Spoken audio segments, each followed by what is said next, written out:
तर हाय मित्रांनो, ते आंबे खायला, कारण आता म्हणजे शेळ्या घेऊन आलोत आणि ते आंब्याचे झाड तर सारे पाडच खाली पडे, तर या पाड खायला. आणि लयचेत भरपूर आंबेत, म्हणजे त्या का एवढे गोळा केलेत मी पाड, सगळे पाडाचे. तर कुणाकुणाला आवडतात पाड, हो का, ज्याला ज्याला आवडते ती या खायला. ते बघा मस्त एकदम पाडच येतं, लय गोड येतं. तुम्हाला दाखवते किती पडेत. वरी झाडाला पण एवढे पाड आहेत की लयच. हे बघा किती आंबे आहेत, बघा भरपूर एकदम सगळे पाडच येतं. सगळा म्हणजे आंबा एकदम हे झालाय. आणि म्हणजे जुनं झाड आहे ना, त्याच्यामुळं त्याला म्हणजे उतरायला पण नाही कोणी, असे पडलेलेच पाडं खाते सगळेजण. तर हे बघा, हो का किती पाडं पडे तुम्हाला दाखवते. मी एवढे गोळा केले आता, कारण लयच आहेत एवढे, तरी काय हे करण्याचं. चौकड बघितले तितकेच पाड आहेत हे. इथं पण सगळीकडे सारे आंबेच आंबे. हे बघा असे पाडाचे राहतात, मस्त गोड गोड एकदम भारी. लय गोडे काढून तेच फोडायचं खायला. ते बघा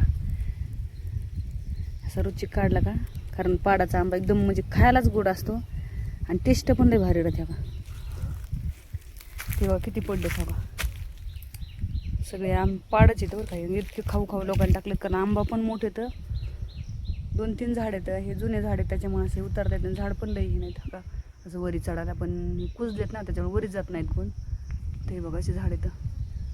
तर या पाडं खायला, कारण शेळ्या घेऊन आले ते चारायला नदीला. ही बघा अशी नदी आहे आणि सगळे पाडच येतं आंबे असल्यामुळे.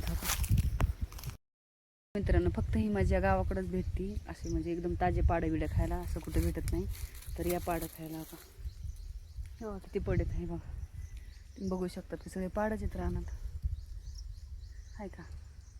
ते फक्त गावाकडेच म्हणजे, शहरने नाही कुठं भेटत. ते बघा असे पाड आहेत मस्त.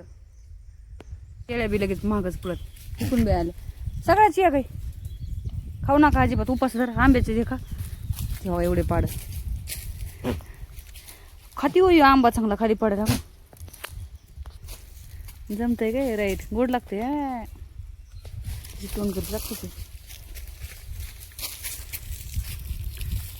ते बघा शेळ्या. हे बांधारा मस्त ड्युटी लागली का नाही आता शेळ्या सांभाळायची. होय मस्त ड्युटी का नाही शेळ्या सांभाळायची आमची आता. हा बी ड्युटी लागणं महत्वाचं आहे ना.